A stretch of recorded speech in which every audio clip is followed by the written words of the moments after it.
panjenenganipun para pinisepuh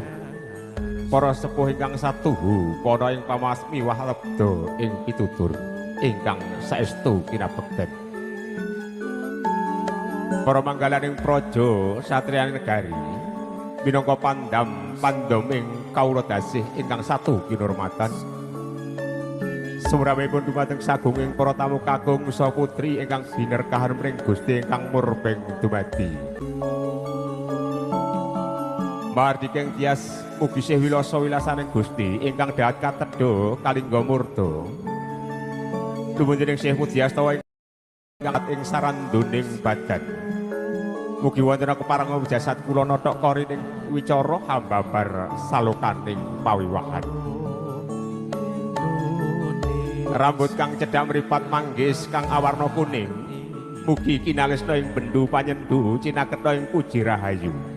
anggen kula ngemban jejiban luhur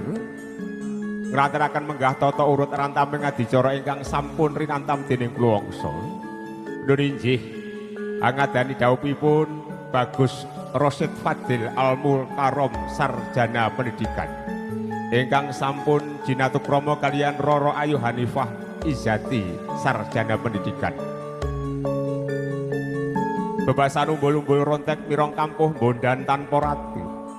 putung binalangake remuk sinawurake pramila kula dherekaken menggah tata urut lampahing adicara ingkang badhe kalampahan